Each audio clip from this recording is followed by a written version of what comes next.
Hello everyone, welcome to my channel. Exam NCERT में आप सब लोगों का बहुत बहुत स्वागत है। तो आज हम क्या देखेंगे?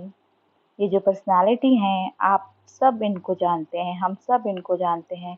इनका योगदान हमारे देश में कितना था, कितना है, आप सब जानते हैं ना। तो हमने देखा कि रतन टाटा जी का, जो कि हमें छोड़कर जा चुके हैं, आज हम उनके बारे में जानेंगे। अ, उनकी जो शख्सियत थी, उनके बारे में, मतलब उनका क्या-क्या उनका कारोबार था, कैसे उन्होंने योगदान दिया हमारे देश के लिए, वो सब आज हम जानेंगे।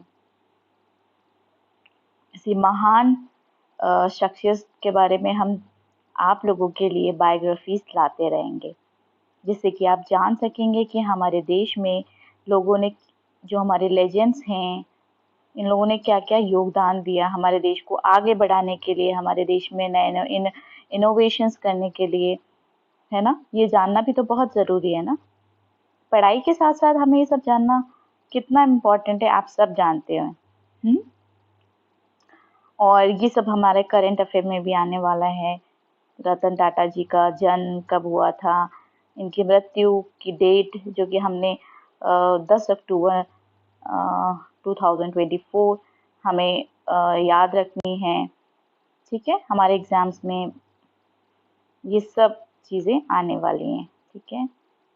तो हम रतन टाटा जी के लिए हम लोग आगे बढ़ते हैं, इनके बारे में जानते हैं, ओके? ठीक है। चलिए, रतन टाटा जी की जीवनी हम शुरू करते हैं। देखिए, इसमें दिया हुआ है जैसे कि रतन टाटा भारत के प्रमुख उद्योगपति में से एक हैं। रतन टाटा हज़ारों लाखों लोगों के लिए आदर्श हैं। जैसे कि इसमें आदर्श हैं, हमारे रतन टाटा जी हम लोग के बीच नहीं हैं, तो हमारी जीवनी में हैं, जिसे हम थे के रूप में समझ सकते हैं कि ये रतन टाटा जी हज़ारों लाखों लोगों के आदर्श थे या फिर हैं। हम दोनों तरह से ले सकते हैं चीज़ को, ठीक है? क्योंकि अभी भी ये आदर्श ही रहेंगे हमारे जनरेशन के लिए, आगे की जनरेशन के लिए हमारे आदर्श ही हैं, ठीक है? तो ज़रूरी नहीं है जब इंसान जाता है तो वो जा चुका है तो हम सब कुछ ख़त्म हो चुका है, ऐसा कुछ नहीं होता है। और ऐसे महान शख्सियत को तो हमेशा लोगों को लोगों के ज़हन में रहते हैं, लोगों के इनके आदर्श हमारे लाइफ में चलते रहते हैं, है ना?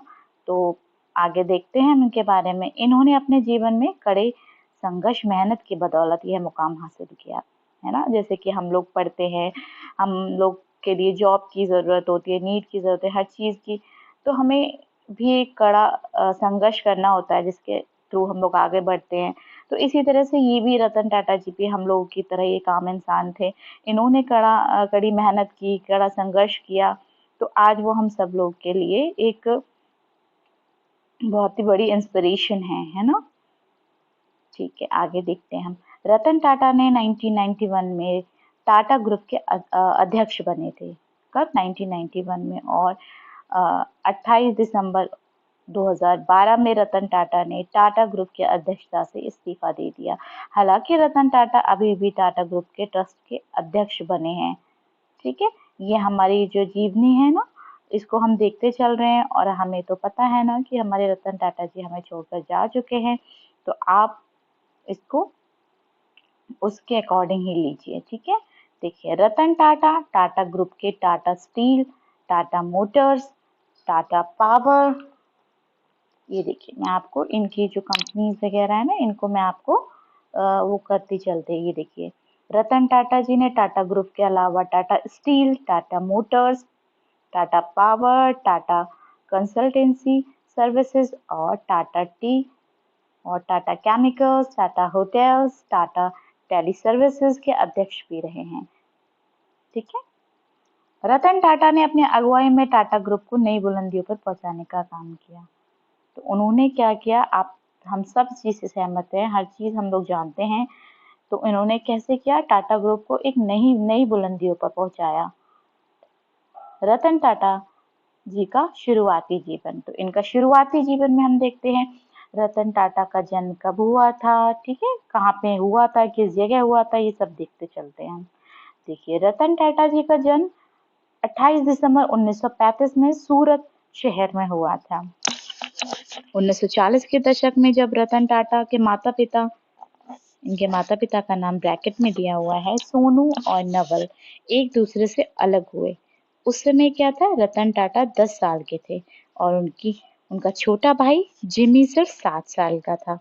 इसके बाद क्या हुआ था, इसके बाद दोनों भाइयों का पालन पोषण उनकी दादी नवजबाई टाटा ने किया था, ठीक है, इनकी दादी जी थी, उन्होंने किया था, जबकि उनके माता पिता अलग हो चुके थे। मुंबई की कैंपियन स्कूल से रतन टाटा ने अपनी प्रारंभिक शिक्षा प्राप्त की। कहाँ से, मुंबई से, ओके, मुंबई के कैंपियन स्कूल से रतन टाटा ने अपनी प्रारंभिक परीक्षा पूरी की। उसके बाद कैथेड्रल एंड जॉन कॉन से उन्होंने अपनी माध्यमिक शिक्षा पूरी की और उन्होंने स्ट्रक्चरल इंजीनियर के साथ कॉर्नेल विश्वविद्यालय में 1962 में स्नातक की डिग्री ली। इन सब के बाद रतन टाटा ने हार्वर्ड बिजनेस स्कूल से 1975 में एडवांस मैनेजमेंट प्रोग्राम भी पूरा किया।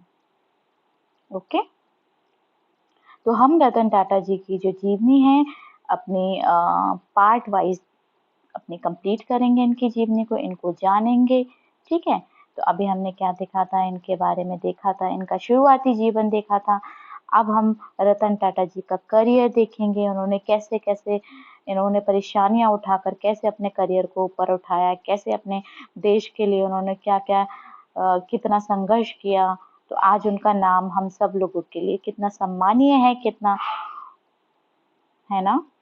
तो अब हम नेक्स्ट क्लास में मिलते हैं और रतन टाटा जी की जीवनी को आगे बढ़ाते हैं, ठीक है।